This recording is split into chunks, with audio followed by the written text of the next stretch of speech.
This is the Fail Fast Podcast. Stories of entrepreneurs who looked at failure in the eyes and didn't give up. With your host, the online sales master, Quinn Amorum.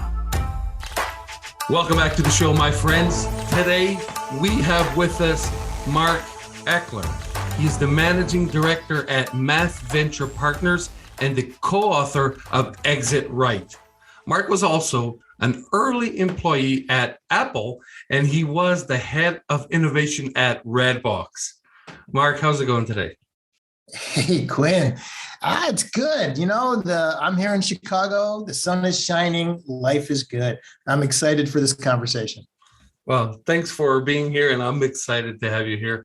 I want to know all about this. I mean, it's so excited that I know RedBox. To be honest, I don't know if RedBox still exists. You probably know that, but that was that literally a red box where you could get DVDs from. Is that the one? Yeah, that was it. Yeah. Oh my goodness. Yeah. You know, at the peak, we had more locations. If you think of in the United States, every McDonald's and every Starbucks combined, we had more locations than McDonald's and Starbucks combined. And at our peak, 1/3 of all U.S. households were renting a movie from us every month. My goodness. Yeah, it would turn into a big company. That was insane. I used to call them the movie ATMs. I don't know if that was if I was the only one that called it that, but that's funny. My goodness. Yeah, so, no, we thought of ourselves as democratizing entertainment, making it entertainment affordable and accessible to everybody. And so you were head of innovation. Does that mean you were the one like inventing new things for the company to come up with, or what exactly is that? Yeah, no, that's exactly right. So, for example, we launched a games division. So from the RedBox, you could rent movies and then you could rent games. And that's an example of some of the innovation that we did at RedBox. Wow. So I know you're not with RedBox anymore, but just for curiosity, is it still around? Does it still exist? It is, you know, it's dwindled over the years, of course. But the interesting thing is there's a long tail that I know we live in a digital world, in a streaming world, but the reason that RedBox was able to exist in the first place is that most people wanted new releases. When the days of Blockbuster, you saw the store with row after row after row of titles, and you thought, oh my God, this is great. I get all this choice. But over 90% of the Blockbuster rental was off the 30-day wall, the new releases. And that's what most people want, is access to new releases. And if you look at the major streaming services today, it's still not easy to get new. Netflix, they have mostly original content now. They don't have new release movies, or not many. Yeah. And so there's still a very long tail that people are still renting DVDs, primarily because they want to get access to new releases. You know, my favorite thing was like, if in the middle of the night, because I always liked doing my online work at night.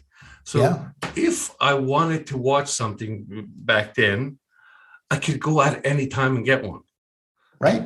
So any video club was closed. You close at, sometimes some of them too early.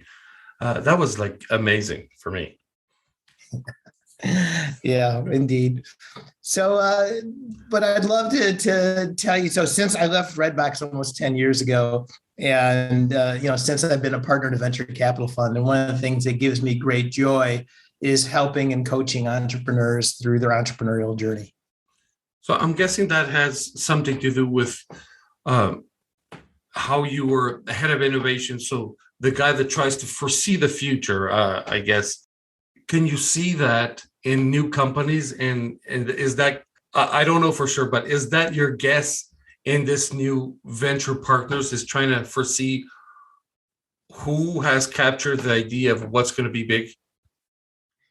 Yeah. So it takes years from a startup to get product market fit, to build and grow and scale a company, it may take, we're early stage investors, so it may take 7, 10, 12, 15 years before we have an exit. So the investments that I make today, I have to think, what's the world going to look like 10 years from now? And so prior to me joining RedBox, I'd been in the computer industry my whole career. So I started off at Apple in the very, very beginning days. I've got some great Steve Jobs stories from, I was there in 1983, 84. And then I became an entrepreneur and I started 4 different companies. My first company I started was in 1986 and literally was the second product ever for Windows 1.0. And I raised venture capital when there were maybe 20 VCs in the entire country. And I sold that to Symantec. And then my second company was an educational software company that failed miserably. And then my third company was a games company that did really well. And then my fourth company was a healthcare company. So I've had a really eclectic career, or my joke is I think I've had a fun and eclectic career. And my wife thinks I can't hold a job. So it's like, it's all a matter of perspective. Exactly. It's all perspective. So tell me something. Now it's Math Venture Partners. You're the managing director, but you're also one of the founders. Is that correct? Yes. So what exactly is Math Venture Partners? So we're an early stage venture capital fund. We're investing primarily in software companies in North America. We're mostly B2B as opposed to B2C. We are industry agnostic, but our investment thesis is centered around something a little bit different, which is we love companies who know how to sell, who have an unfair advantage in customer acquisition, who have leverage in a sales model. So we think that most entrepreneurs are really smart. They can see a problem and solve it. And I have a saying, which is the greatest product in the world without customers is a great product. It's not a business. So we're looking for companies, software companies to invest in who not only can build great products, but also know how to sell them. Gotcha. And you said that is North America. So US, Canada, Mexico as well. That's it for now. Yes. And part of the reason is we, because we're early stage investors and because our leverage isn't our money, our leverage is our operating experience. I have built, grown, scaled many companies. It's that leverage of operating experience that's really important. And because of that, we spend a lot of time with our portfolio companies. And I know we live in a digital world, but it's really important to us to be able to spend time with our companies and to help them grow. Nice. So I would say the last probably couple of years, there was an explosion of aggregators. But you guys are not like the aggregators. You don't go and buy a brand and then run it yourselves, right? That's not what you want. You simply want to invest in these brands that you see have a promising future. Yep. And they will manage themselves, or how does that part go? Yeah, so we are minority investors. It's venture capital. And so we give them money in exchange for equity. And typically what happens is we sit on the boards of directors of these companies. And as board members, we certainly have influence, but it's the CEO and the executive team who's responsible for operating and managing the company. Got it. And you mentioned mostly software companies. So do people approach you when they have software ideas? Do you have that happen? Sure. But in order for us to invest, every venture capital fund has their own investment thesis. Ours is we like it when the product is built, when hopefully there's some product market fit. It's actually in the marketplace. We have some feedback from customers. So we typically would not invest when it's just an idea. Mm-hmm. We invest once the product is built, or at least in a minimally viable product where we can get some reaction and feedback from the customers. Nice. Can you give some examples of companies, services that have been funded? Yeah, even if you don't want to say the names of the companies, but what they are, what they do. Yeah, we've made over 100 investments at Math over the course of 8 years. And it's a wide variety of companies and industries. Companies, some famous ones like Built-in in the tech hiring and content space, Acorns, the fintech product, Music Audience Exchange, Trainual, Virtuous. I mean, there's literally over 100 different companies that we've made investments in over the years. Okay, so if, for example, I have an agency, an e-commerce agency. If this was one of the services or one of the cases that you guys were funding, would I approach you and bring it up, or do you go out there and look for those opportunities? We do look, but the vast majority of time, the entrepreneur approaches us. The entrepreneur comes to us seeking capital. I mean, every once in a while we will go to them, but the vast majority of times the entrepreneurs come to us. Got it. Okay. Can you explain the process of what is needed on, let's say on my end, if I wanted capital, what would be needed besides having, the viable product? Do I need to have partners, or could it be just sole proprietorship, or are there things that you guys look for? Sure. And once again, every venture capital fund has their own investment thesis. Some invest by stage, early, mid, A rounds, B rounds, later stage. Some invest by geography, only Canada or only Midwest or Silicon Valley.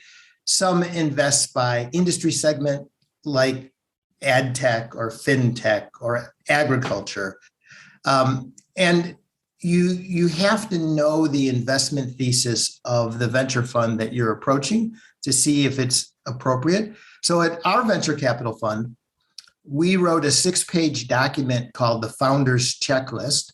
It's on our website, and it's a very detailed, here's who we are, here's what we look for, here's how to prepare for a meeting before you come to meet with us, here's our investment thesis, here's how you follow up afterwards. And we actually wrote a very detailed guide for the entrepreneur to answer exactly your question, to make it easier for the entrepreneur and to help prepare them for the most successful meeting possible with us. And then as early stage investors, you guys can have, a big outcome, but can also have a lot of risk. Yeah. Is it more often the risk, or more often do you get the rewards? Well, I joke around my friends. I say this is the dumbest way to make money.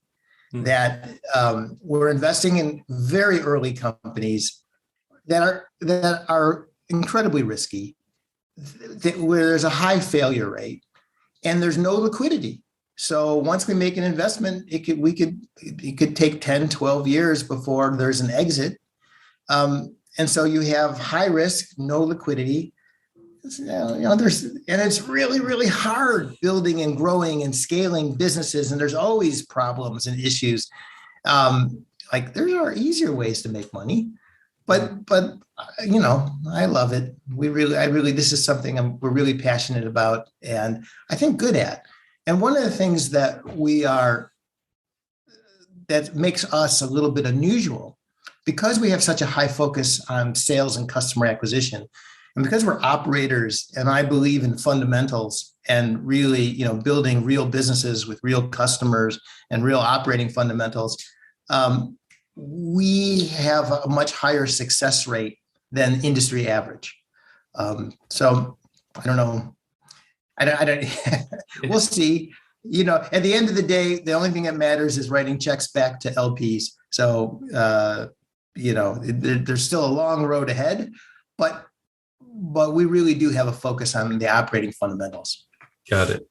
So it only takes one unicorn to pay off a lot of the ones that didn't work out, right? Well, that is for sure.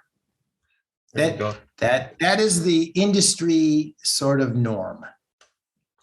I picture it. I don't know if this is the correct analogy, but I picture it. You know those new crypto coins that come out and they're worth 0.005 cents, and you don't know what they're, if 10 years from now if they're going to be worth $1, and you buy a million of those coins, and if they're worth $1 for 10 years from now, you 300 times your money. Or it's kind of similar to that, because they also that the majority of them are not going to go anywhere.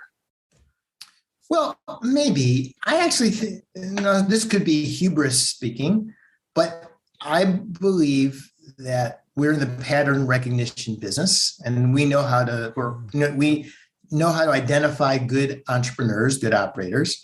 We know how to identify big markets, and we have a lot of skills to bring to help these companies grow and scale. And so while there is certainly, it's not easy being an entrepreneur, and there is failure, unlike a Bitcoin, unlike a token, it's sort of out of your control. Sure. There's no value add that you can do to affect the outcome of the value of that currency 10 years from now. In my case, we could have a tremendous impact on the success of that company. And there's a lot that we have that is outside of our control, but there's a significant amount that we can do that we control to ensure or bend the arc towards success. Yeah, that's true. That's true. I can see it. Since you are an investor, if you, with your experience and your partner's experiences, you can see patterns that have things that have happened in the past that you don't want to see them happen again, and others that are the opposite. Like, oh yes, I saw this happen with Uber. Let's keep this up. Let's do more of that. Yeah, for sure. I have a lot of scar tissue. I've as an operator, I've made a ton of mistakes, and I've lived through some serious down markets. And I now have enough data points where I know when I see a good operator in a big market, I can identify pretty clearly what I'm seeing. And sometimes you say that person has so much experience that they could write a book about whatever that is. You actually have the book Exit Right that you are one of the co-authors, correct? You and Mert Asheri is his name. There you go. He's my co-author. So the book, it is already for sale, right? It's recent, it is available. Yep. I guess the name that says what it's about. It teaches us what to do properly to exit right. Is that the exit right as a correct exit? Is that what? It is. What we did is, so it turns out that there are some best practices around how to optimize the sale of your company. And we decided to write a book to help entrepreneurs to give back, to help understand and demystify what is a pretty opaque process of selling a company. And we had this great journey. We interviewed dozens and dozens of CEOs who sold their company. And we asked them lots of questions about that experience and what do they know now that they wish they knew before? And, what are the really hard lessons learned? And we talked to bankers and M&A attorneys, and we talked to the leaders of corp dev at Apple and Facebook and Google and Microsoft and some of the big tech companies out there in the Valley. And we asked them for, give us examples of good deals and why, and give us examples of deals that didn't work and why, and what do you wish CEOs knew? And we came up with all sorts of not only really interesting, compelling stories, but a lot of wisdom, a lot of great nuggets. And the first nugget is that even though the book is about how to sell your company, it turns out that the decisions you make in the beginning of your company have an outsized impact at the end. So if you have a co-founder, who do you give equity to? How do you split up that equity between founders? Does that equity vest over time? Who do you give equity to? Advisors? Who do you give equity to in terms of investors? And there are good investors and bad investors. And I've seen investors add a lot of value, and I've seen investors kill companies. And so this book is not only written for those entrepreneurs who are thinking about when it's time to sell, it's also written for new entrepreneurs, because there's really important decisions that you have to make at the beginning of the journey as well. And that's actually fantastic, because I experienced starting a business when I didn't even think of selling it. But most entrepreneurs, when they start a business, they want to start that business, and that's it. And that has happened to me, starting one, and I had nothing. Even the partnership was, a handshake. There was nothing written, and we had no idea ever to sell anything. But then when time came to sell, there was so many things missing because of that lack of knowledge and the intent. We didn't have the intention, right? Yeah, of course. And when we wrote the book, we came up with this framework, which we call FAIR, which is fit, alignment, integration, and rationale, as a construct for how to think about who is the best partner. Because we think of an exit not only as a moment in time where, okay, I'm going to sell my company, I'm done, but as a continuum of time, because your employees, your customers, your strategic partners, they're going to live on in this new entity. And hopefully this is an opportunity to grow and expand and to have greater impact and, have a better home for your customers. And so the way we think about this is fit. Is it a good cultural fit, right?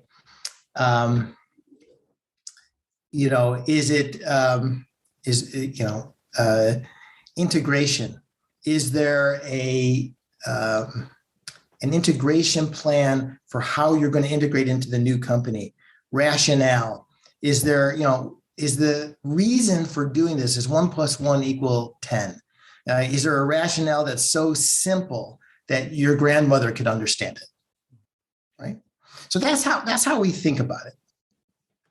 There's one thing that I think about that I don't know if it can be explained, or if there was any way you could possibly put that in a book or in words, is the business owner, the entrepreneur, how do they know if they are the one that's starving their company growth? Because a lot of people think, I started this company, so I know everything about it. But the reality is they may not be the best thing for that business. So when somebody goes to buy my business, how do they know if I should be brought over with the business and stay there, or just immediately kick out? Well, every transaction is different, of course. And it depends, are you the single owner, or do you have co-founders? Do you have investors? Do you have shareholders? And you have to be self-aware. You have to look and see, what are you good at? Will that be valued by the acquiring company? Like, how necessary and important is your skill set to the growth of the company? In my world, which is more of the technology world, most acquirers want the CEO, want the executive team, because they're buying the people every bit as much, and their knowledge and their expertise every bit as much as the intellectual property of the underlying software. So in many cases, at least in the technology world, the CEO is an important component of the transaction. but it depends. Every CEO is different, and some are more technically inclined, and some are more sales inclined, some are more financially inclined, and it depends on what the acquiring company values and needs. So one more thing, Mark. When somebody has a big exit or a decent size exit, Sure. most people don't talk about what happens after it actually the deal is closed and everything. But friends and advice starts showing up from everywhere. Yeah. This is what you got to do now. This is where you got to invest. Is that normal? And if it is, what do you do with that information? Well, before I answer that, let me just say, I believe in the concept of a servant CEO. And when there is an exit, the question I ask CEOs are, all the different stakeholders, will they want to work with you in the future? Will your employees want to come to work for you in the next company? Will your investors want to invest in your next company? Will your customers want to buy from you again?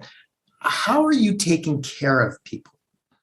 And I think that, once again, we think in terms of long-term relationships, and that the long-term relationships are, and your legacy is really important. So before I answer your question about what do you do with this life-changing, theoretically altering money that just came into your pocket, the first thing is humility and recognizing that it took a lot of people to get you to where you are today, and making sure that you take care of the people who got you there. Then when it comes to you personally, one of the foreword in our book was written by a gentleman by the name of Brad Feld, who wrote a famous VC who wrote one of the most important books in our world, which is called Venture Deals. And Brad he tells entrepreneurs, which I agree with, which is when you have that exit and all those advisors come out of the woodwork and everybody comes with their hands out, that don't make any major financial decisions for 6 months. Like, give yourself some time to relax, to think about it, to process it. Like, don't make any quick or rapid financial decisions. Give yourself the luxury of time to really think through the implications of what you want to do and how you want to spend that money. And I would also say that there's an obligation. You're now the superhero to the next generation of entrepreneurs. And we have a big belief in giving back. And I don't necessarily mean financially giving back, but helping the next generation of entrepreneurs coming behind you and making sure that you pay it forward. Perfect. And I like that.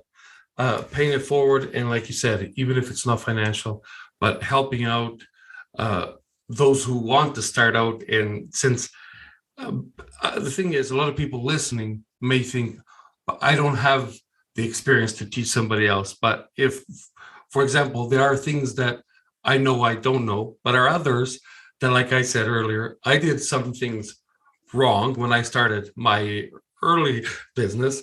And I know to tell them not to do that, right? Right. For sure. And we all make mistakes. I mentioned scar tissue. I've made a ton of mistakes. And hopefully I can share some of that wisdom with other entrepreneurs so they don't make the same mistakes that I made over time.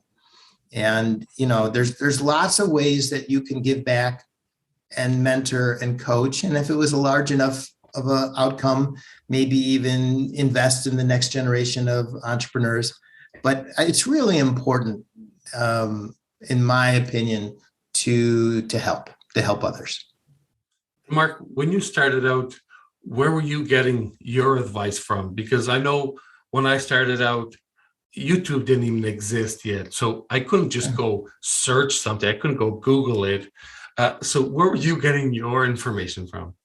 Well, I was very lucky. My father was an entrepreneur, and he had started several businesses. A couple succeeded, a couple failed. He was he was always trying something new. And when I was starting out my first business, I would go to my dad. I was in my 20s.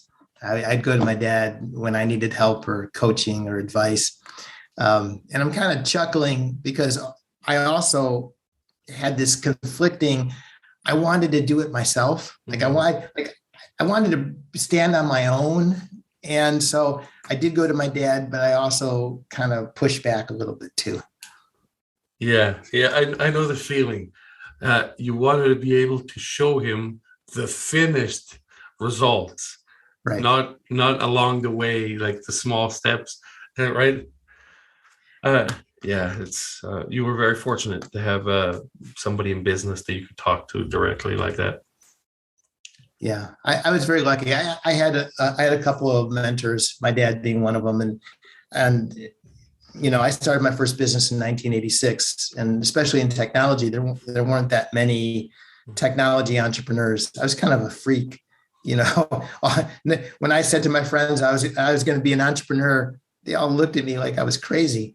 But today there's so much wisdom out there. There's so many people you can tap into, and I'm a huge believer in finding mentors, finding coaches, and getting people that you trust and believe in to help you. Definitely. So, Mark, on Math Venture Partners, you said there was a sheet where the entrepreneurs can go find the steps of what they need to do. Yep. It's called the Founders Checklist. So the venture fund, the website for Math Venture Partners is mathventurepartners.com. And on that website, there is something called the Founders Checklist. And it's literally a 6-page document that just takes you through every single step of how to prepare for a meeting with us. Perfect. So I'll have those on the show notes. It's mathventurepartners.com. And then halfway through the page, there's a download option. And you don't even require an email or anything to download that sheet, right? No, look, we have a give first mentality. Our job is to help entrepreneurs. And we have literally hundreds and hundreds of pieces of content on our website that we've created to help entrepreneurs on like every subject imaginable. And we want to freely encourage entrepreneurs to use this. And our philosophy is we want to build relationships. And so whether we are a good fit for you today, or you pivot and it's 6 months from now, or it's not this idea, but it's your next idea, like our job, we just want to build a relationship and help. Nice. I do like those little things, like when you offer something and there's no email capture required, or Right. when somebody offers, here's your 15-day trial, but the credit card is not required. So it's actually free trial. Those small things, to me, they make me feel like I'm dealing with somebody honest. Well, it's interesting you say that. I have an investment thesis around trust. I'm a big believer that we live in a world today where trust is at a premium, and rightfully so.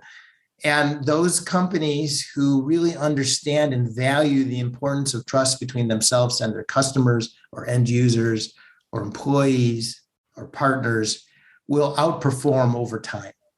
And so I am a huge believer in integrity and values. And I think that our industry does not talk about that nearly enough. Yeah, definitely. I interviewed one of the head of the human behavior department of the FBI, and I tried to try to pick his brain as much as I could, because for 25 years he was the head of that department. They study human behavior and counterintelligence, so basically they knew techniques of how to influence people. And I asked him, like, what is the best way to influence somebody? And he said, it's honesty.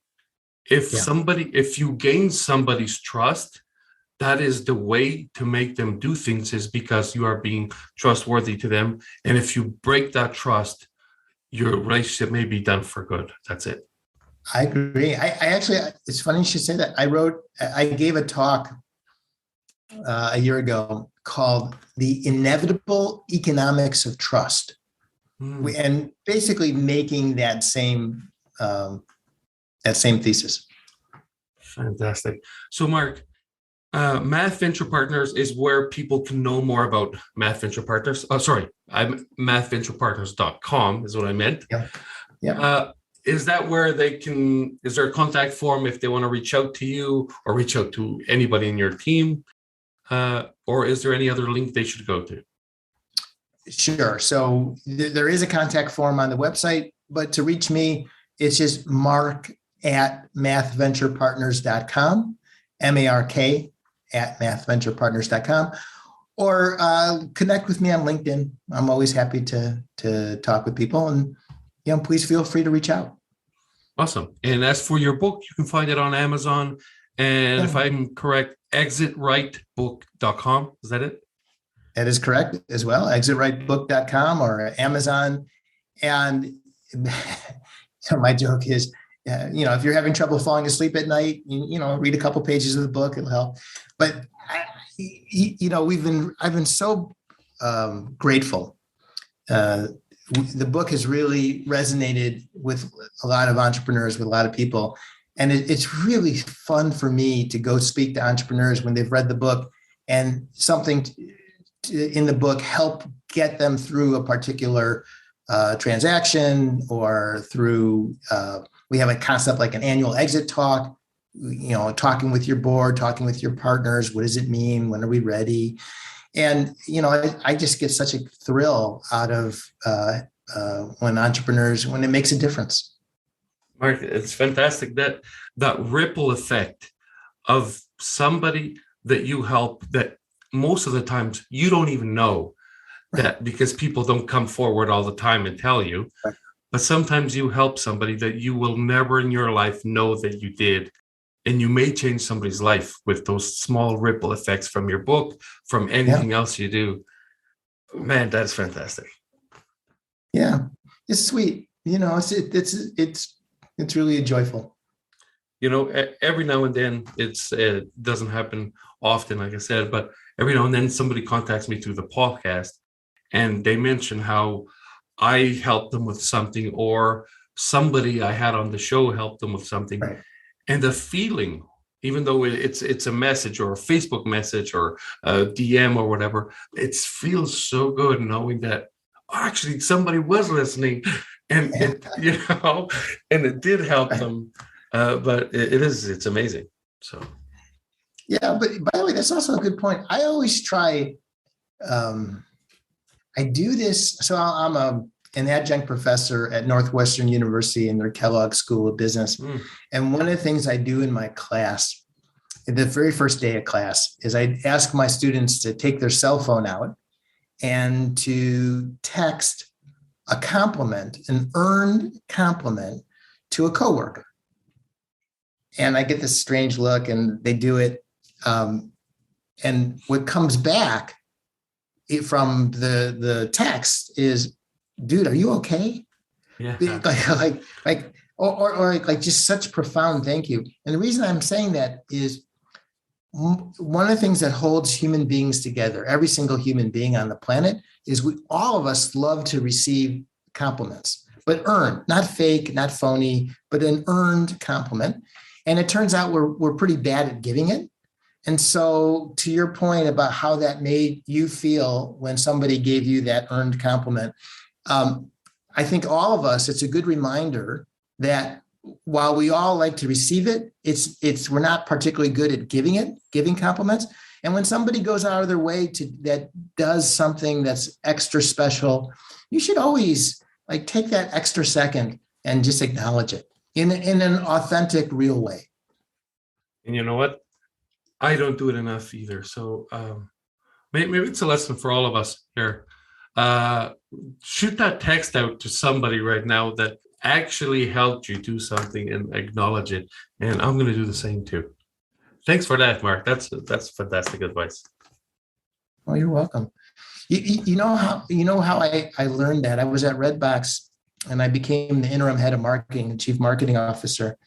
And I was at the marketing department for a few weeks, and a woman that was working in that group, I asked her to do a special project. She did a great job. She worked extra hard, and I gave her a compliment, and she broke into tears. She literally started crying, and I went, oh my God, I'm so sorry. I didn't mean to offend you in any way. And she went, no, it's not you. It's just that I've been working here for 4 years, and that's the first time somebody ever gave me a compliment from the work I did. I went, wow, really? And like just the wellspring of emotion. I went, I am always going to try and do that from now on. Yeah, it's amazing. Somebody may be trying for a long time to do the best they can and be noticed. And sometimes that simple recognition and tap in the back saying you're doing great sometimes is worth more than the raise that I guess that everybody wants. But the feeling stays there while that raise is forgotten, Right. And it has to be authentic and it has to be earned. But yeah, it's so important. It really is. Awesome. Guys, remember this information here and everything else that was said during the show. And I'm going to have the show notes with Mark's business information, his LinkedIn, exitrightbook.com, mathadventurepartners.com. Check those out in the show notes. And if you want to get in contact with Mark and have your business pitched, if you have something that is out of the ordinary, here, this is for you. Great. Mark, well, thank you. Thank you. It's been great. I appreciate it. And I encourage all the listeners out there, if I could help in any way, please don't hesitate to reach out. So thank you. Awesome. And thank you, Mark. It was a big pleasure. Thanks for subscribing to Fail Fast Podcast. If you enjoyed the show, please leave a review and visit failfastpodcast.com for show notes, Quinn's social media, or even to tell us your story.